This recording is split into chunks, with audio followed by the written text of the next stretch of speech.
Pozdravljeni nazaj v oddaji iz centra v Gol.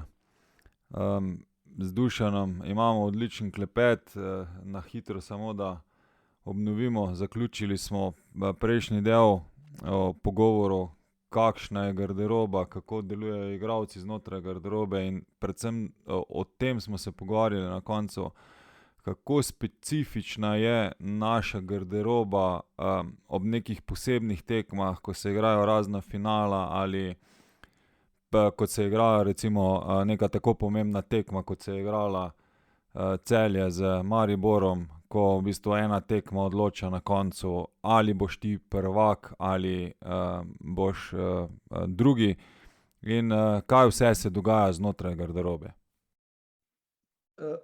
Ja, super iztočnica. Torej, meni se je dogajalo, da ljudje, s katerimi sodeluješ, ker nimajo vpogleda, torej tebi se slačilnica spreminja vsak dan praktično, ne vsak teden, vsak dan. Meni se je dogajalo, da so mi ljudje pohvalili igralca, oziroma grajali igralca, ki mi je v tistem momentu, v tistem tednu zelo dobro funkcioniral na igrišču, oni so ga pa še kar grajali. In vmes, ko je on dober igral, so ga seveda z zamikom začeli že hvaliti, ko je on že slab bil vmes.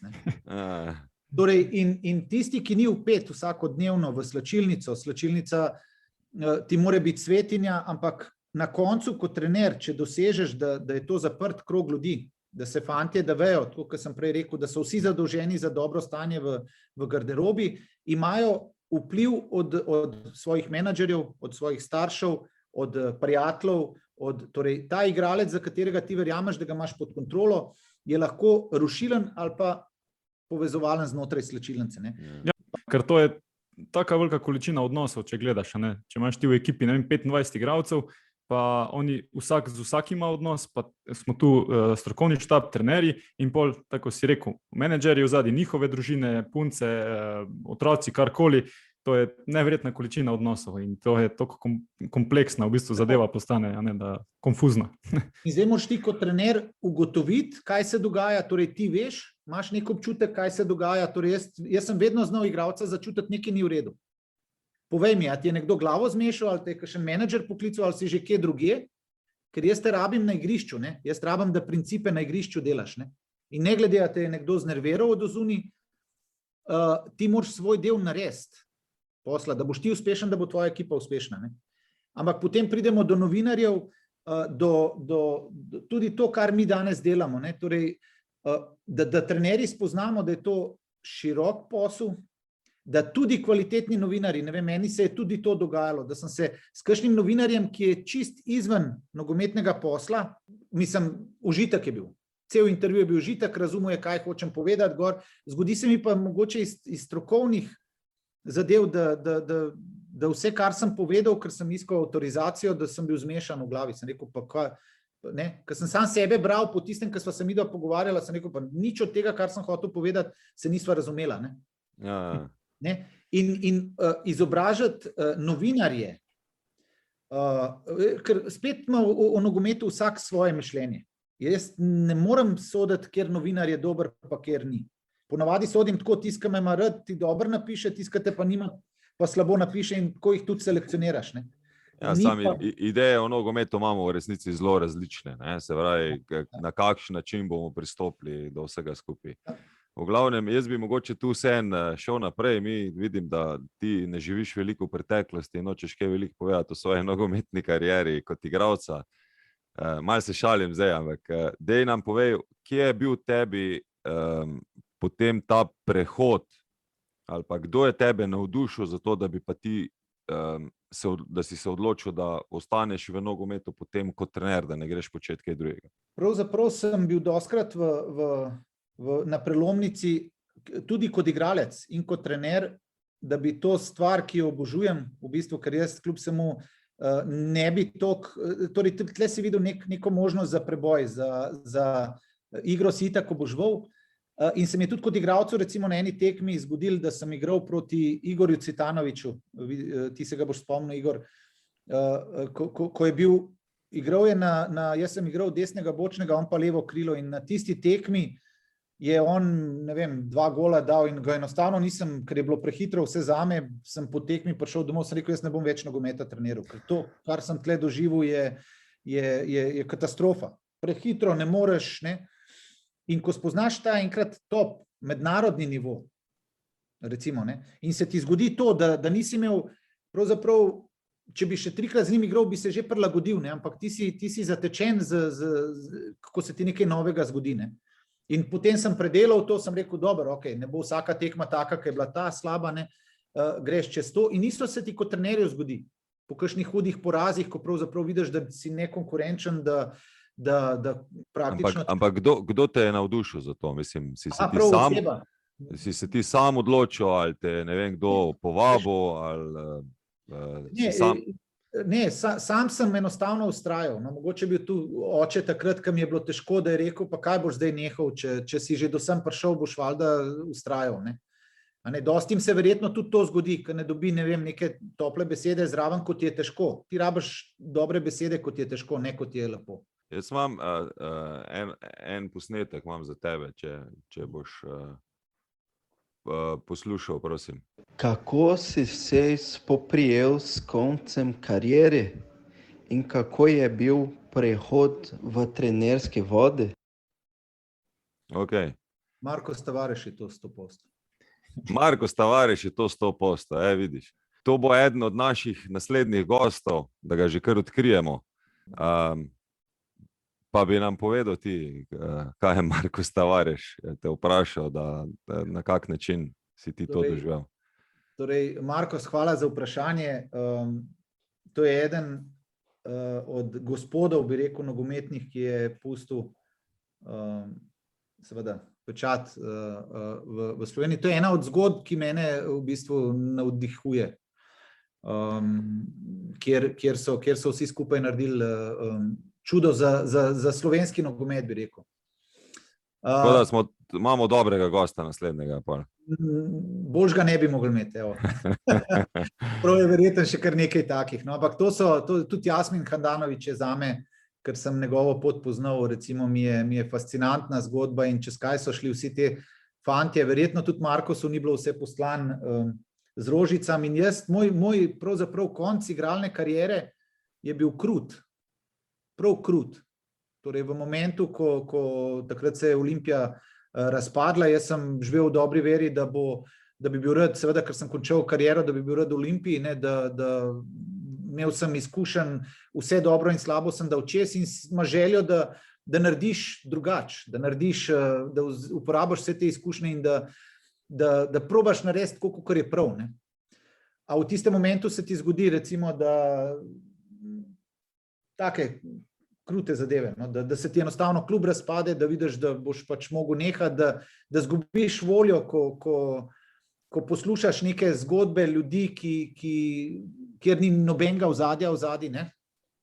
Tako bi rekel, in potem iti kaj drugega dela, to stati še v nogometu, ki ga imaš rad, in sem šel čez to zadevo, kjer si nek pečat pustil, ampak pravzaprav ta preteklo delo nič ne šteje. V bistvu je bil mal šok za tebe, nisi vnaprej razmišljal o tem, da boš pa trener, recimo.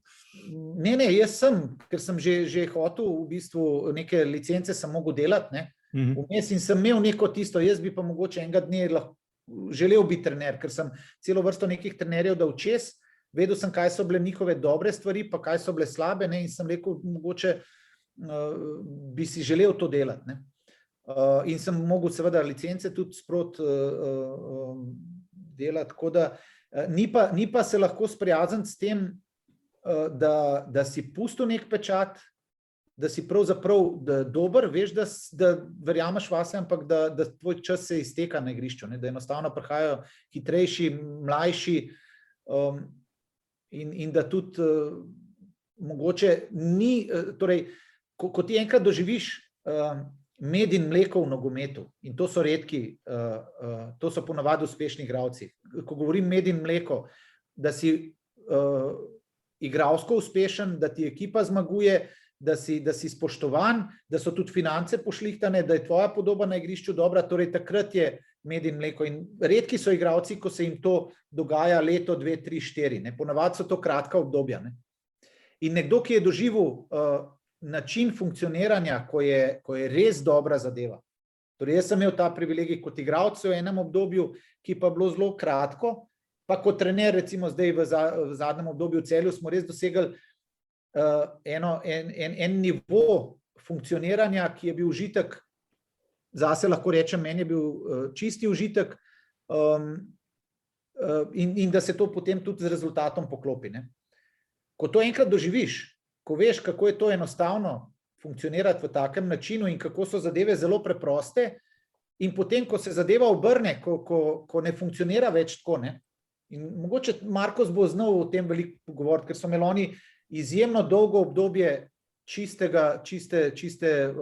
bi rekel, nogometne uspehi, podobe na igrišču in vsega tega, ne? In potem, ko se ti zadeva ustavi, kar je normalno, da prej ali slej pride tudi do konca, kako so to težke zadeve, ne? Veš, kako more funkcionirati zadeva, pa veš, kako zdaj trenutno funkcionira, kjer niso zadeve take, ki bi mogle biti. Ne? Živiš ta razkorak med tistim, kar bi želel, kar je trenutno in kako zdaj priti nazaj v tisto stanje. In Nate, če se vrnem na tvoje, torej vedno je tudi tvoja dilema, ne? Koliko še igralca obremeniti, da bo on boljši, koliko mišic mu še malo potrgati, da bo on njegova mišica boljša, hitrejša, močnejša, pa da ga ne bomo uničil. Pa psihološko enako. A on to zdrži, ne? Na koncu si ti lahko briljanten, mi smo lahko briljantni kot trenerji, če se nam neke stvari ne poklopijo, če nimaš kvalitetnih sodelavcev, če nimaš kvalitetnega vodstva, če nimaš kvalitetnih igralcev na igrišču, boš uspešen, težko boš pa preboje naredil, ker te preboje delati je pa res, bi rekel, filigransko delo in tudi kanček sreče moraš imeti zraven, da se te zadeve poklopijo. Ne? Sigurno je to veliko več, kot pa samo strokovno znanje, pa tisto, kar si. Ampak je to čisto življenjska zadeva in na koncu bolj bliže umetnosti, kot pa znanosti, da ti to se stavi skupaj. Torej, s čem se je bilo meni, da Markosu vrnem, v resnici je veliko, ne? Ampak s čem se je bilo meni težko soočati? Glej, bil sem predan, bil sem po en stran kvaliteten. Pričakuješ, da bo neko spoštovanje do tebe, ne? Tudi iz športne javnosti. Če sem bil 1 let, 2 let nazaj dober, pa to si zdaj recimo gledalci dovolijo, da ko imaš ti slabo tekmo, ko je tvoja kariera pri koncu, da te enostavno tako brez kakršnega koli spoštovanja spluvajo. Ta ne more več, ta je gor. In te zadeve te prizadanejo, ne? Ti se soočaš zdaj s koncem kariere. Vsi smo ljudje, ne, na koncu. Ne? Evo, tako. In se te to dotakne. Ne? Zdaj spoznaš, da je konc, da ta pot se je končala, probaš iti po drugi poti, pa se nekaj iz tega naučiti, da mi ne bomo teh delali krivic igralcem. Recimo, jaz zdaj tudi, ko gledam nazaj par starejših igralcev, ki jih nisem videl v svojem projektu, pa so bili to reprezentanti, pa so bili to na kakšen način jaz kot trener ne grem zdaj do njega in mu razložim, glej, ne vidim te več v tej zgodbi, vem, da bi ti rad še mogoče 1-letno, 2-letno pogodbo gor, ampak karkoli delamo, ne, a zdaj biti iskren, ali zamazati malo, ali kakšno je trenutno stanje v ekipi, ne, a ti lahko to še narediš iz nekega spoštovanja do njega, ker prej ali slej, če delaš nekaj kontra nogometu, se ti bo vrnil. Karikiram, vzamem nekega starejšega igralca, ga še 1 let delam, mi bo nekdo rekel, kva temu plačo dajete, če ti nič ne igra, ne? A ne? Ja. Ampak mislim, da mi smo tu precej specifična kultura tudi, no? Kar se tega tiče. Jaz, če bi primerjal že samo, večina, mislim, nas je gledala vse en film Moneyball, ne? Kjer je veliko tega trgovanja z igralci in kako tam se prikaže, ne, ko bi rekel zdaj, ne, Dušan Kosič, od danes naprej si ti igralec Maribora in ti rečeš, ok, vzameš svoje kufre in greš. Ne. Pri nas je kultura precej drugačna. Ne. Je veliko več teh užaljenosti in nekih čustev zraven vpetih in ne jemljemo tega kot poklic, pa kot del tvoje kariere. Ne. Na drugi strani pa jaz malo te bom popravil, ne, pa da še publiko malo izobrazimo. Na šolanju trenerjev pridobivamo izobrazbo, ne, tako da ti si trener UEFA Pro zdaj, licenco pa mi vsako leto obnavljamo. Licenco obnavljamo zato, v bistvu, da lahko v bistvu upravljamo svoj posel. Ne? Se pravi, izobrazbo nam pa nihče ne more vzeti. Takšno izobrazbo, ko jo imamo. Ampak na teh izobraževanjih, kjer jaz tudi delujem, vedno poudarim en zelo dogodek, ki je mene zgrozil kot trenerja najmlajših. Se pravi, govorim to o 7-8 let starih otrocih, kjer smo igrali neko tekmo, odigramo 2 podaje, se znajde naš igralec sam pred vratarjem, ne, na kar ugotovi, da ima odvezano kopačko, ko mu je ta soigralec podaja žogo in on gre rajš kopačko zavezovati, ko pa da žogo potisne v gol. Ne. Zdaj, meni pa mogoče še kakemu staršu se zdela zadeva tako prisrčna in prikupna. Ne. Žal, večina staršev v tem momentu je pa vzrojila, da ne rečem, ko eno krdelo po divjanjih bikov. Ne. In ta kultura, ne, samo dobrega in slabega, ki se pač pri nas poudarja preveč, ne. Zmage pa poraza. Bi tudi želel, zato tudi imamo midva znotraj tega uvoda, ne, da nogomet je veliko, veliko več kot samo, da ti dosežeš gol ali ga pa prejmeš, se pravi samo zmagaš ali pa izgubiš, ampak je velikokrat tudi neko zelo tako življenjsko poučno za vse, ki delujejo znotraj nogometa.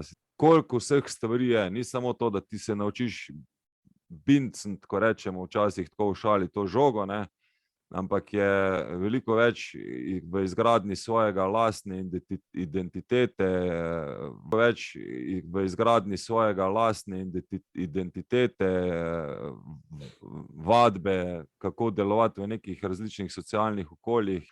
Se pravi, veliko, veliko več je tega, no.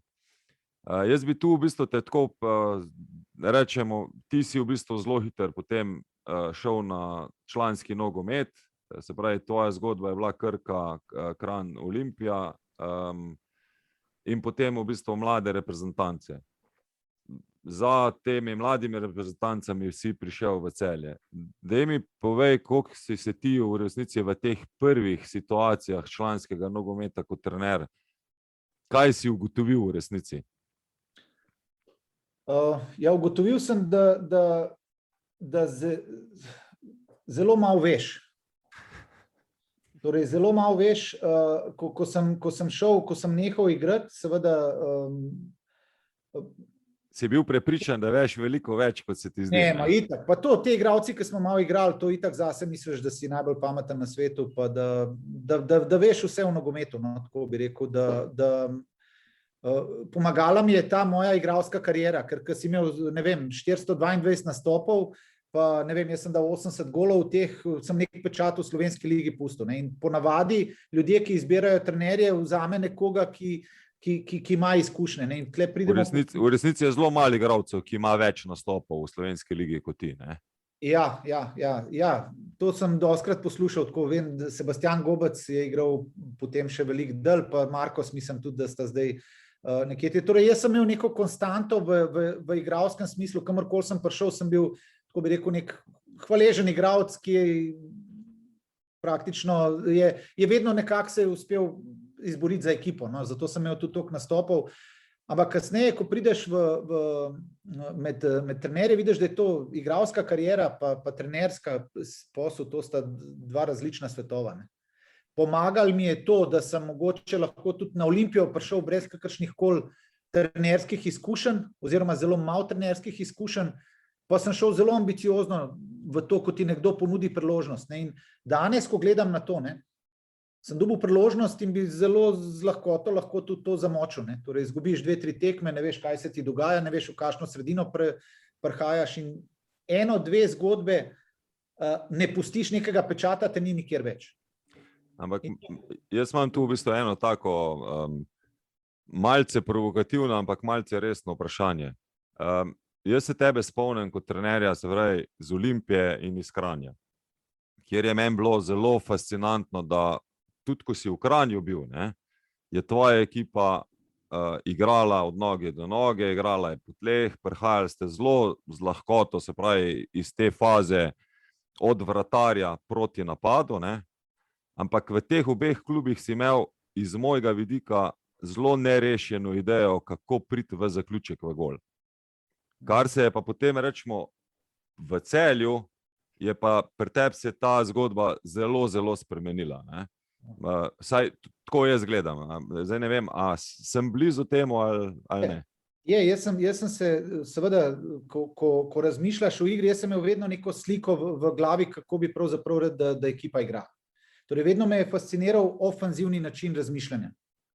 Torej nikoli od začetkov nisem razmišljal, kako se bom branil, ampak kako bo to izgledalo. Torej, zame je bil uspeh zadovoljen gledalec. To vedno sem si to, prva slika v glavi mi je bila, da bojo gledalci, ki pridejo na tekmo, imeli nekaj od tekme. Torej, da je to neka vsebina na igrišču. In seveda, ko sem šel v reprezentanco iz Olimpije, takrat so nekaj pisali, Olimpija igra kot Barcelona, seveda sem imel takrat igralski kader, to so bili vsi dobri igralci, takrat je bil še Dare Vršič, pa Sreten Sretenovič, pa da ne bom koga pozabil gor, to so bili res igralci, ki so bili dobri. In v tistem momentu smo mi seveda, Olimpija ni bila tako, kot se danes zahteva, da bi bila prva, ampak smo bili, ne vem, ekipo sem prevzel na zadnjem mestu po 8 kolih, pa smo potem do Evrope prišli, pa je bila neka podoba to na igrišču taka obetavna. Ne.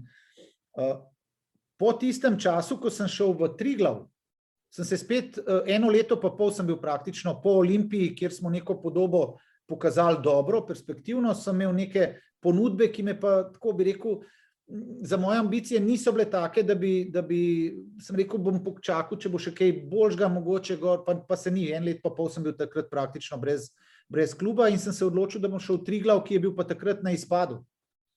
Praktično. Ne? In takrat smo s Triglavom tudi 10 kol smo bili brez poraza, smo si takrat obstanek zagotovili in to je bilo res s tistimi fanti domačimi, par fantov je bilo res odličnih gor in smo res tudi opozorili nase ostalo v ligi.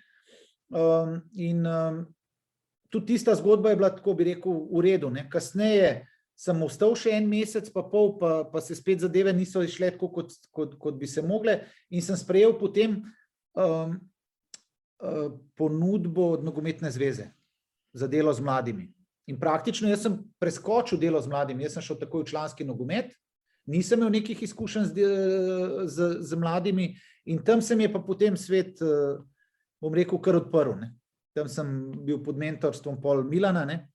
Milan je z nami takrat delal in mislim, da tista 4 leta, ko smo bili tam, je bil rock and roll. Ne vem, moje prve tekme za Avstrijo, ne, kjer sem kot selektor prišel, ki je z Olimpijo igral v Barceloni nogomet, pa s Triglavom sem nekaj dosegel gor, se mi je zgodilo, da sem 2 prijateljske tekme za Avstrijci igral in je bilo 6-1, pa 6-0 smo izgubili.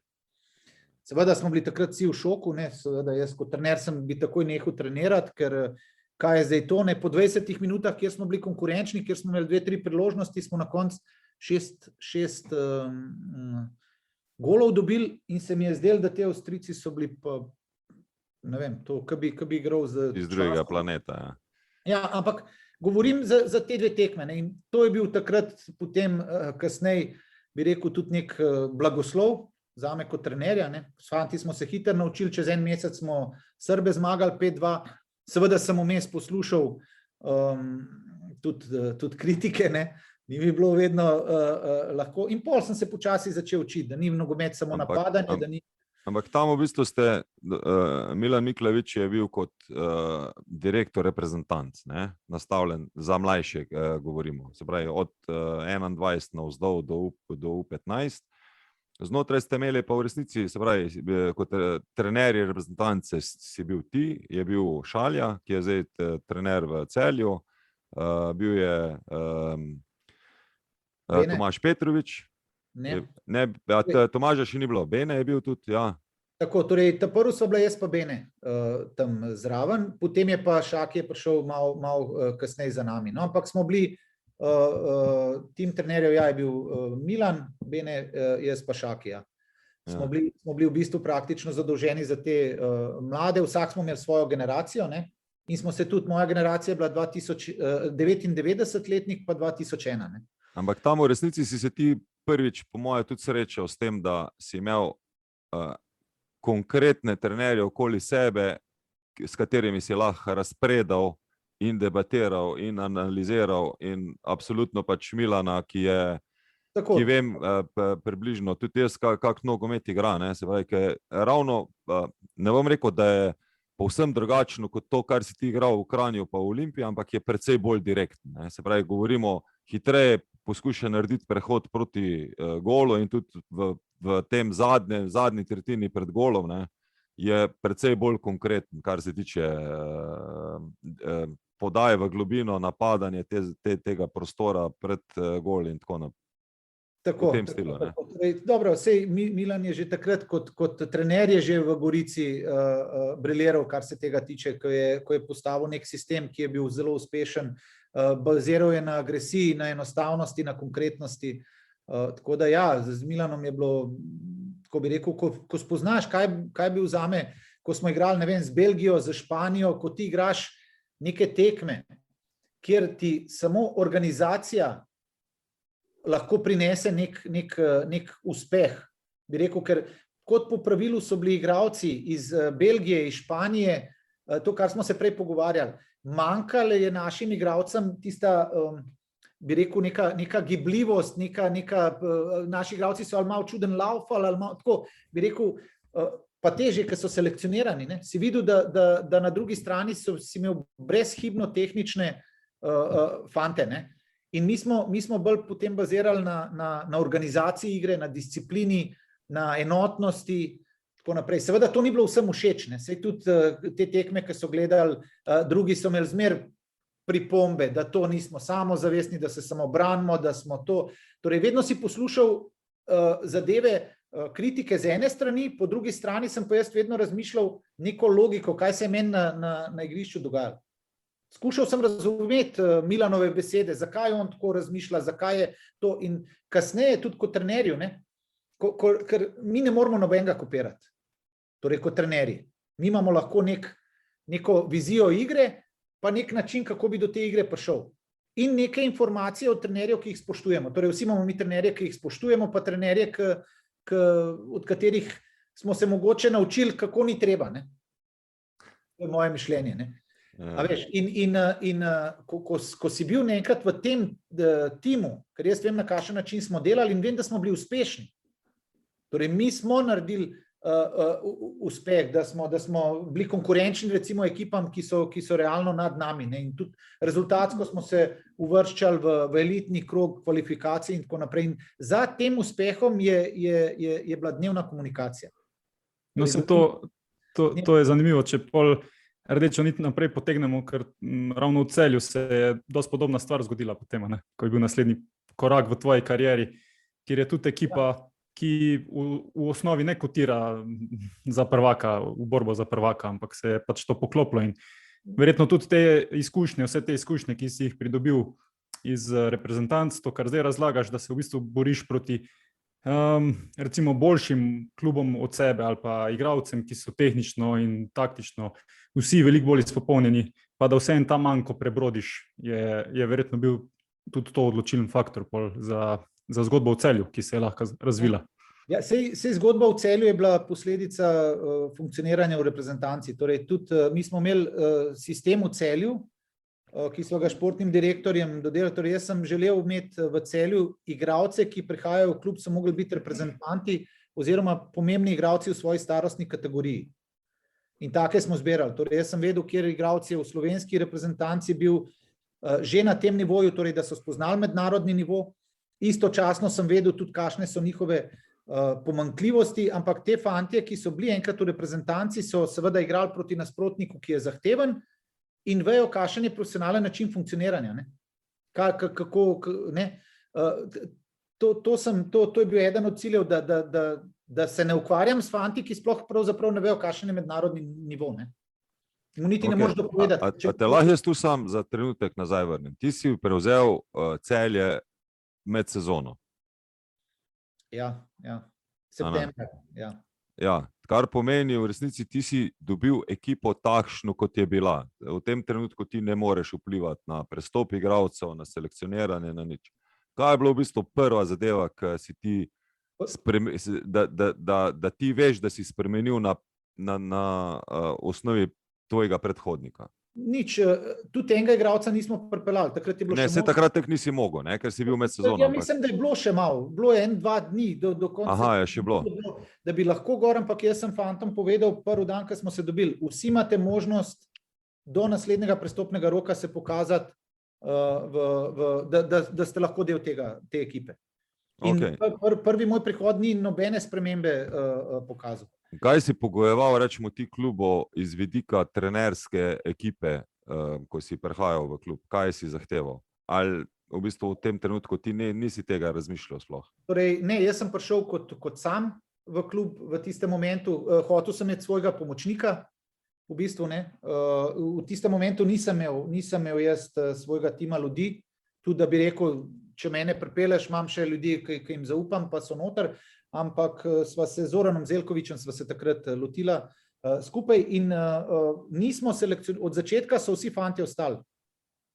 V prvem prestopnem roku smo jih 7 zamenjali, v drugem prestopnem roku še 7, tako da se je 14 igralcev, potem smo se jim zahvalili, prišli so nekateri novi, v glavnem te reprezentanti, ali je bil hrvaški ali slovenski, ali tisto, kar smo finančno si lahko v bistvu, kar je sodil zraven.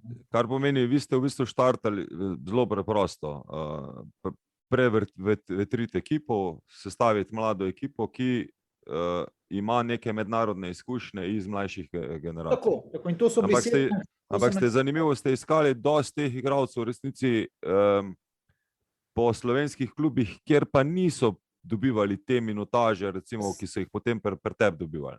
Zdaj jih niso mogli, zato ker niso bili še tam zreli, da bi igrali, ampak pri nas so igrali fantje, ki so bili 17-18 let stari, kasneje in te fantje so še danes v klubu in so last praktično kluba. Jaz sem imel zelo jasno sliko, kaj bi pravzaprav rad. Rad bi fantje, ki lahko tečejo, ki lahko tranzicijo delajo, ki lahko agresijo delajo. In seveda jih ni bilo lahko dobiti pa funkcionirati z njimi, ker so preskočili. Oni so bili praktično mladinski igralci, pa so že dobivali med člani. In pa so se seveda tudi napake dogajale in to, ampak fantje so poznali principe iz reprezentance. Takrat.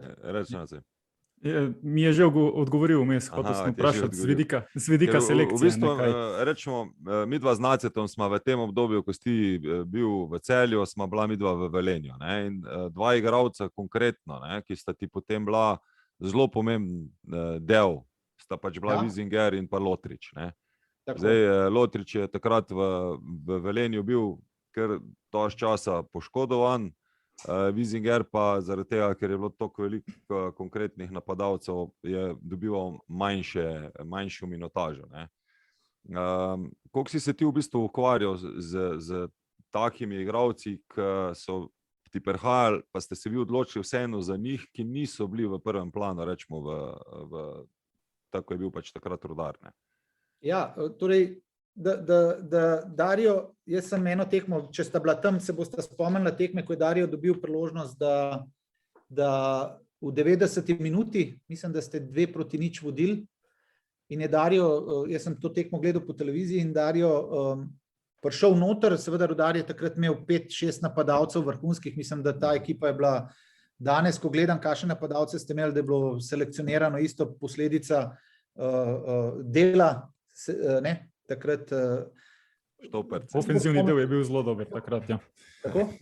Ofenzivni del je bil zelo dober takrat, predtem je bil tako John Mary, ko je bil 2-3 leta zapored prvi strelec lige, pa potem Škoflek, Tučić za njim, tudi Junuzović je bil v enem delu vmes zraven. Radić, tako da ja. Radić, ja mislim, da je bil Dario, je bil ene 5. napadalec, ampak tisti film je meni ostal v glavi, ki je šel noter in ko je dal gol, kako se je veselil, kako je bilo, on je uspel še gol dati na 3-0, se mi zdi, In jaz sem takrat svojim športnim direktorjem z Brankotom se pogovarjal, sem rekel, gled, tega fanta bi pa jaz imel, če je možnost, ker on je bil tudi hrvaški reprezentant, Last Reke, ne vem, v tem smislu takrat, in sem rekel, gled, neko energijo mi je imel in všeč mi je bilo to, ta njegova neka podoba gor, In isto pa za Mitjata. Mitja je bil pomemben del, jaz se ga spomnim, ker sem ga gledal v Novem mestu, v Ajdovščini, ko je bil v reprezentanci letnika 94 mi je takrat pustil pečat, ta fant je bil tak, bi rekel, in talentiran in vse, ne, in je imel seveda nesrečno zgodbo za sabo, za tujino, ne, kjer se takrat ni uspel prebiti. In vsi te fantje, ki smo jih zbrali, so imeli nek potencial. Bi rekel tako, ne, ampak kaj v tistem momentu, ko dobiš ti igralca, seveda, vidva sta se v prvi oddaji o tem veliko pogovarjala, kako fante spraviti fizično do te mere, da mi bojo 90 minut lahko enostavno zdržali to, kar smo mi od njih zahtevali. Ker te principi, ki smo jih zahtevali na igrišču, so v bistvu mednarodni principi in jih ni enostavno delati. Jaz sem recimo imel problem, da jaz 30-letnega igralca ali pa 32-letnega igralca ne morem zdaj pripraviti do tega, da bo on recimo vsakič, ko se žoga ven zbije, mi ekipo potegnil ven do sredine recimo in da ekipa niha, da skupaj. Torej, rabiš mlade fante, rabiš fante, ki so pripravljeni delati, slediti, ne. Seveda nimajo izkušenj, takih, ki jih imajo starejši igralci, ampak dinamično igro sem si predstavljal, da delam s fanti, ki imajo nek telesni potencial za to. Dušan, koliko je tu, zdaj, ko si na kondicijski del prišel, oziroma mladi fantje, ki v bistvu telesno še niso čisto razviti, pa se še da marsikaj narediti. Koliko se ti v bistvu tukaj usklajuješ, recimo znotraj strokovnega tima z kondicijskim trenerjem, kako vlogo ima on v samem načrtovanju treningov in pol tudi v sami ideji, kaj bi se delalo, kako vidiš mogoče to sodelovanje? Ogromno. Torej jaz svojih principov nogometnih ne morem izvajati, če fantje niso fizično spodobni. Torej jaz ga lahko pogledam, vidim, da je, torej mi vsi danes vidimo igralca, ko pogledamo tekmo, kdo ima težave s tem, ko se 2-krat, 3-krat tranzicija naredi, pa kdo to lahko počne. Torej tle mora biti cel komplet tega, se strinjam, mora imeti hitrost, mora imeti vzdržljivost, mora imeti nogometno inteligenco, če hočemo nekaj dobrega narediti. Realnost je taka, da ima ali hitrost, pa nima vzdržljivosti, ali ima vzdržljivost, pa nima hitrosti, ali ima pa oboje, pa nima nogometne inteligence, pa sprejema napačne odločitve. In ko to enkrat sprejmeš, da vsak od njih ima neke pomanjkljivosti, ker mi smo imeli razvojno ekipo v Celju. Torej, te fantje še niso narejeni, mogoče bojo nekateri čez 2-3 leta dozoreli.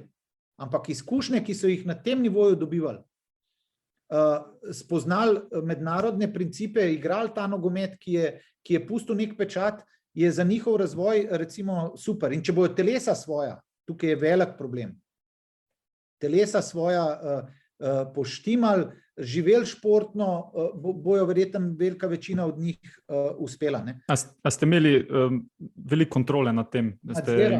Vagali, delali dnevno na moči, na trenerji. Jaz sem imel res čudovit, Alen Janković, pa cel ta štab, ki smo ga imeli, se je dograjeval, ni bil skozi isti, ampak v zadnjem momentu, ko smo tudi dosegli ta uspeh, je bilo maksimalno zaupanje in smo veliko polagali na to, da smo fante, vedno so prišli 1,5 ure pred treningom, naredili za moč, gor, vedno se je v slačilnici nekaj dogajalo, torej to ni bil samo 1,5 ure trening, ne? Analize so bile vedno, to smo imeli zmer težave, od začetka so bile zelo dolge, včasih je občutek, da govorim zidovju gor, ker fantom je bilo težko poslušati.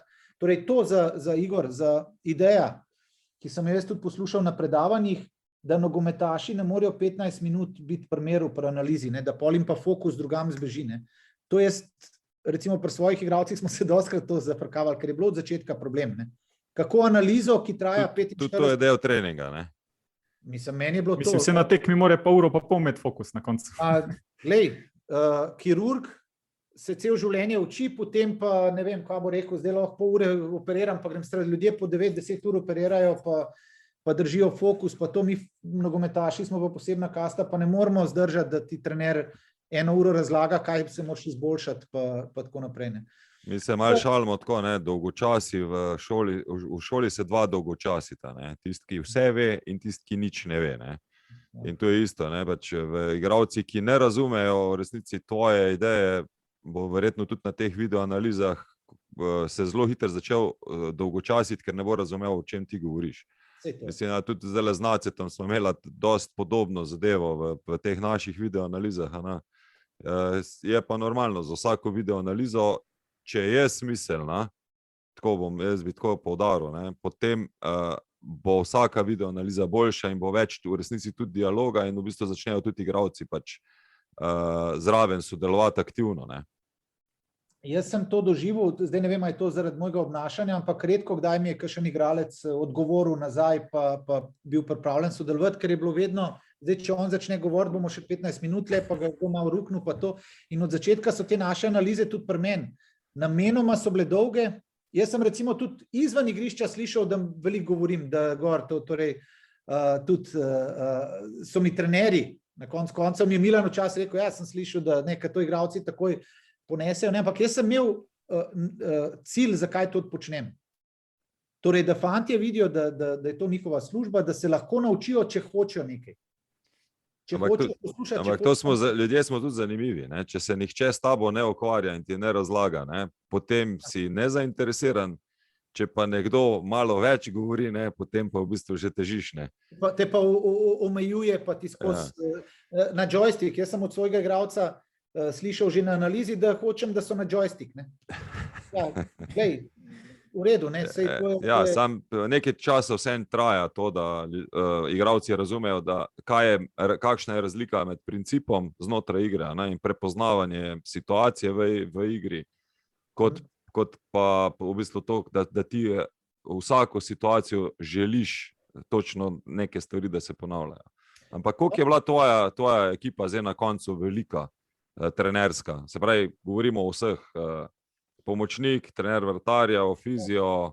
Tako. Fizio, ta smo imeli Marcela, bil je Alen Janković, je bil kondicijski trener, bil je Jasmin Jerič, je bil trener, bil je Mujke, je bil trener vratarjev in to je bilo to. Kasneje, ja, Robi Koren je bil tudi pomemben del strokovnega štaba.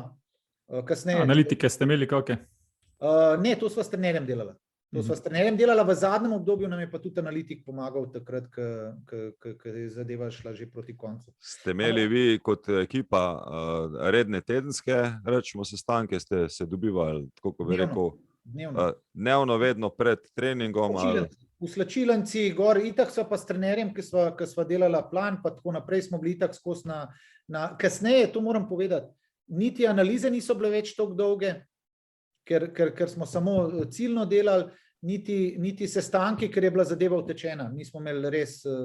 Ker je rutina postavljena. Ja, rutina je postala in ni bilo več kaj dosti za razlagati, ni bilo kaj dosti, ker fantje so, pa na koncu tudi s poškodbami nismo imeli nekih težav, ker nam so 4 napadalci odigrali praktično cele pol sezone brez kakršnih koli poškodb. GPS-i so kazali odlične rezultate gor in enostavno na koncu smo ratali neke tiste, tudi rezultatsko se nam je potem poklopili.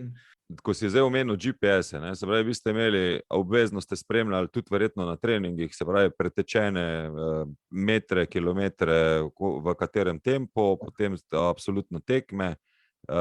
Kaj ste spremljali še ostale podatke, s katerimi, katera ta orodja?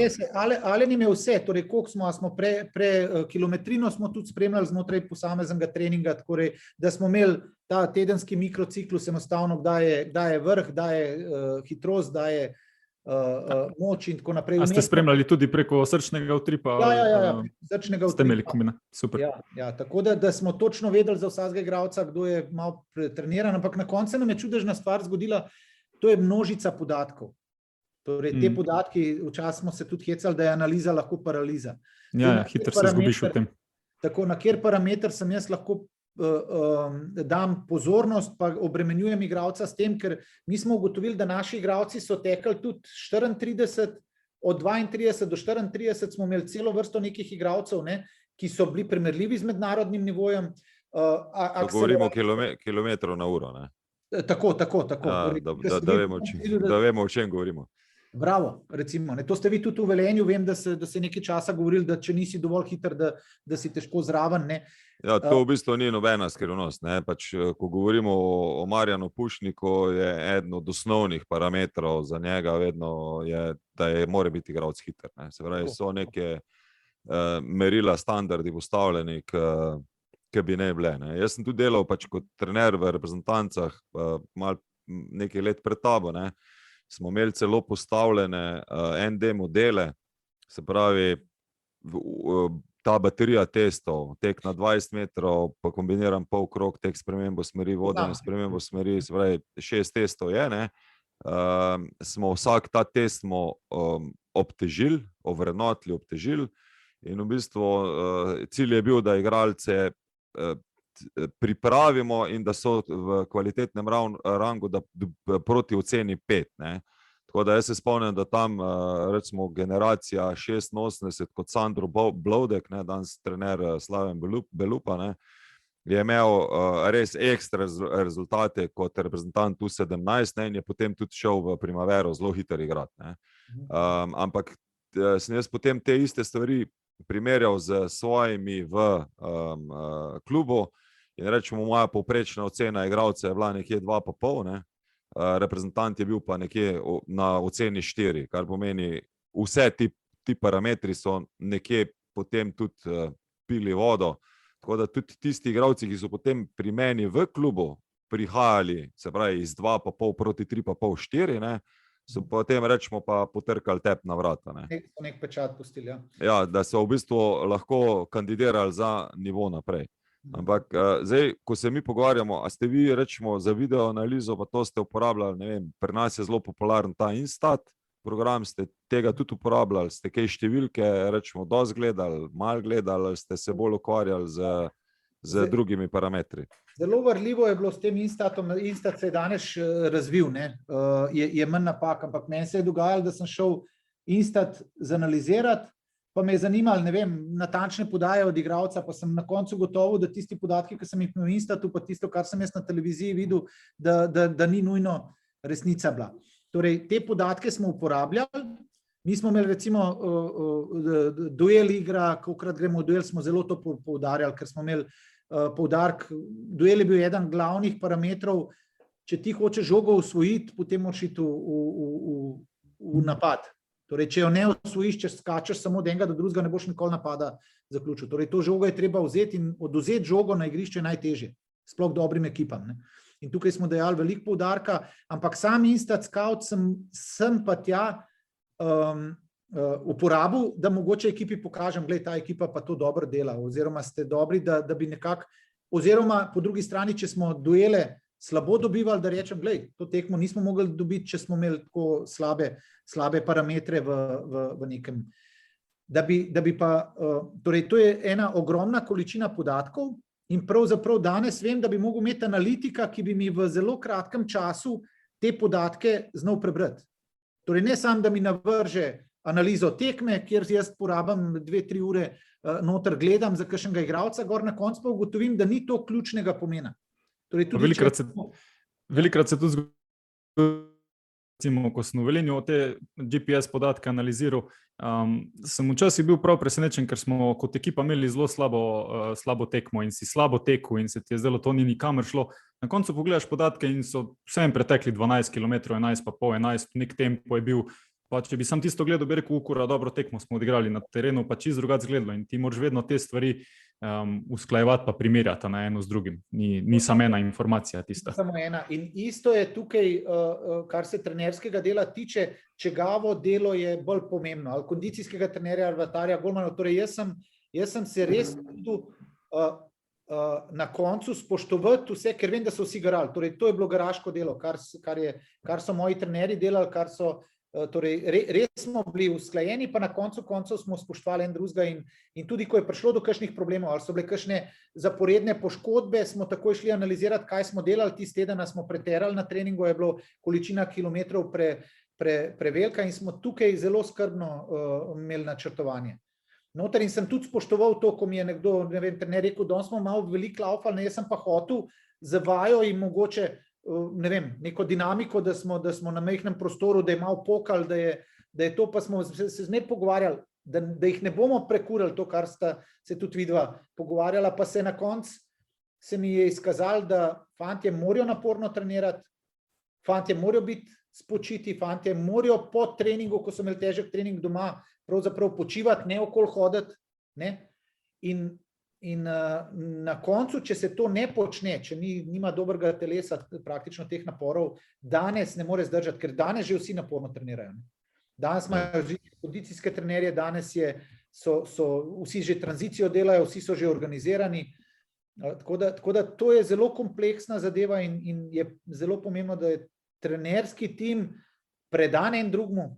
Torej, jaz si danes ne predstavljam, da bi imel trenerje zraven, ko mi trener, ne vem, da z njim se kregam, kakšno vsebino bomo delali, pa da mi na koncu, potem, ko jaz moja prevlada, da mi gre okoli pa razlaga, kako mi narobe treniramo. Torej, danes ni edine resnice. Danes se moramo mi trije uskladiti, verjeti v to, kar delamo, pa biti tudi skleni pred igralci, predvsem to je ključno. Ti moraš imeti tako kapaciteto, da ko vidiš, da sem jaz zalutal nekam, da neke bedarije delam, da me boš mogoče rekel, glej, to pa jaz mislim, da je drugače, pa če mi boš dobro argumentiral, bom jaz mogoče tudi spremenil svoj način gledanja in rastemo eno v drugem. No, v glavnem vi, ko ste pol poselekcionirali, se pravi, ti si rekel, da v prvem pa v drugem prestopnem roku je praktično prišlo 14 novih igralcev. Ne? Tako. Ste v bistvu morali zdaj te igralce uigrati, prilagoditi načinu dela, ki ste ga vi imeli, pa v bistvu jaz mislim, da naceta to zelo zanima. Ne? Kam ste vi uvrstili, ker za prejšnjo oddajo smo se midva pogovarjala o hitrosti, a te lahko samo tako še pred tem vprašam, koliko ti je bila všeč prva oddaja, ko si jo poslušal? Glej, noter, pa to ne zdaj, da vam, veš, da se mi nismo videli, kadarkoli smo se srečali, smo se malo pogovarjali, ampak ni bilo. Jaz sem užival v tem, kar sta razlagala. Torej, bila sta konkretna, direktna, en drugega sta spraševala, te stvari so za trenerje, ki se še lovijo, super. Super in da se lahko z nekom pogovoriš o konkretnih stvareh, je vrhunsko. In to, kar sta vidva razlagala, vem, da ste v Velenju verjetno delali to, ne? Čeprav jaz nisem poznal. Jaz sem tudi v Celju to delal. In ko iščem trenerje za štab ali pa igralce za svoj način igre, je vedno težava. Ne? In ker ne poznaš ljudi, ker ne veš, da nekje obstaja nekdo, ki kvalitetno dela. No, viš, tu bomo poskušali imeti čim več takih ljudi, da takrat, ko boš iskal kader, boš sam... Gre samo oddaje poslušati, pa imaš nabor. Poslušal oddaje, pa boš našel. Verjetno ne bom dolgo, ampak jaz verjamem, da v slovenskem prostoru obstajajo vrhunski igralci, torej ta zgodba z Markosom, ki jo boste naredili. Meni je to zgodba Jasmin Handanović, Zlatko Pavlin, ki sta naredila z Mariborom. Torej, mi imamo na tem področju Srečko, Matjaž Keks. Torej, to so res neke zgodbe, ki so za knjigo napisati. Na koncu koncev tudi naša v Celju. Vem, kako je bila narejena, vem, da je bila tako, kot si bi sam želel na začetku. Torej, nihče ne ve, da na prvem sestanku s športnim direktorjem, da smo mi fantom rekli, da imamo 3-letni cilj in da bi bili radi v Evropi in da bi bili radi prvaki. Ne? Na koncu, ko smo se nazaj v tem, torej, mi smo imeli jasno sliko, kaj pravzaprav hočemo. Ne? Mi smo verjeli v to in na koncu se nam je tudi poklopili. Tudi, če se nam ne bi poklopili, danes mogoče ne bi bili tako, ker jaz sem danes trener prvak, če bi v zadnji minuti dobil gol, ne vem, da bi Olimpija na 3-2 povedla, bi bil največji loser, kot sem bil mogoče 2-krat kot igralec. Na igrišču, ko sem zadnjo tekmo igral za prvaka, pa sem zgubil, pa ti ta pečat ostane za cel življenje. Ne?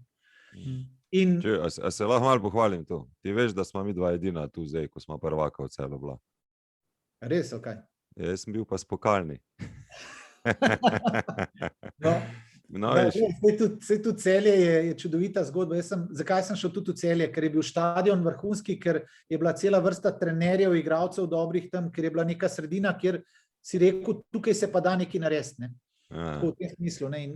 V bistvu, da ne bom rekel, da sem bil jaz, ne, trener je bil Marko Pocernič, jaz sem bil pač pomočnik, smo imeli tudi tako zelo zanimivo. Je pa Celje meni zanimivo, predvsem iz tega vidika, ker proizvaja res ali pa sproducira en kup dobrih igralcev, se pa mogoče nekoliko težje sprijazni s tem, da bo to na vsake 3 do 5 let, recimo, da bodo v vrhu, da se potem ravno zaradi tega, ker mogoče finančno niso dovolj močni ali pa ker so ti igralci toliko zanimivi tudi kasneje za tujino, da je treba prevetriti pa na novo sestavljati ekipo. Ampak o tem bi se mogoče malo kasneje pogovarjal, jaz bi se pogovarjal zdaj, vi ste sestavili ekipo in zdaj ste pač morali trenirati. Jaz mislim, da to sem prej hotel reči, da Naceta zanima, kakšen ste vi imeli tedenski cikl, kar se tiče energetske ravni. Se pravi, koliko smo mi prejšnjo oddajo govorili, smo imeli pač, ne vem, mi treniramo hitrost v torek. Rečemo, iz vidika mene kot trenerja me pa zanima, da recimo jaz, če gledam skozi taktiko, štartam v prvem delu tedna zelo veliko skozi individualno taktiko in potem grem v sredini tedna v skupinsko, da zaključujem več ali manj skozi moštveno taktiko. Ne? Pa dej nam malo tako mogoče. Mi smo se vedno, ker smo imeli te možnost to z GPS-i pa z tripom pa to spremljati, smo imeli zmeri. Torej odvisno, ali je bila tekma v sredo ali je bila samo v soboto, smo naredili ciklus, torej ponedeljek je bil uvodni trening, potem smo imeli udarni trening v torek. Proti koncu tedna smo se pa pol spuščali na moštveno, v igranost in smo zelo pazili, ker ti, ko delaš vaje znotraj moštvene taktike, se ti vedno lahko nekdo šverca, ko ti vidiš tam, da je nekdo pretekel na treningu 5 km pa pol, nekdo je pa naredil 3 km, a delali smo isto vajo, torej imaš vedno dilemo, da energetsko in smo zmeri potem mogoče tudi pogledali in sem na naslednjem treningu pozoril nekoga, ne švercaj se mi, ker smo imeli to možnost pogledati, da se igralci, da so energetsko bili v bistvu vsi nekako isto obremenjeni. Na koncu, kaj se nam je dogajalo? Ko sem že jaz bil praktično nobene pauze, nismo imeli, jaz sem bil tudi že čisti zmozgan, dosegali smo uspeh. Po uspehu sem se tudi sam kot trener ukvarjal več z mediji, torej želel sem vsem ustreči, povedati, na kakšen način smo prišli do tega. Ko bi se mogel jaz počiti, sem se tukaj ukvarjal, ker je bilo pa 2-3 dni pauze, sem pa enostavno smo nadaljevali z delom. Prišli so novi igralci nekateri, eni so šli in se nam je zgodilo to, da smo fokus izgubili. Torej samo trenirali smo, kjer smo dobro stvar naredili. Tisti igralci, ki so igrali, so v bistvu samo regeneracije delali, mrzla voda, led, kriosavne in tako naprej smo lepo skrbeli za te, ki so bili pod bremenom. Na drugi strani smo pa s tistimi, ki niso igrali, zelo skrbno trenirali, torej dan po tekmi smo vedno naredili trening, po tekmi direkt so distanco tekli, tako da smo te fante, ki niso bili v prvem planu v tistem obdobju, da smo jih vzdrževali zraven in spet, da so energetsko dobili tisto kilometrino, ki smo jo zahtevali čez teden. No, se tu je zelo pomembno to, da v skupine razdeliš malo igralce, glede na to, koliko igrajo, koliko so obremenjeni prek tekem, ker vse je tekma udarni dan, a ne, vedno moraš okrog tega planirati. Ti potreboval še verjetno kaj pomočnika zraven, ne? Glej, tako bom rekel, sodelavcev nikoli dovolj, ne? Ampak zdaj spet pomočnika, da bo držal roke na hrbtu. Razumemo pač iz vidika dela, ne? Iz vidika dela na terenu. To je garanje, no. To je to praktično. Ni garanje, narobe sem rekel, to je bil čisti užitek.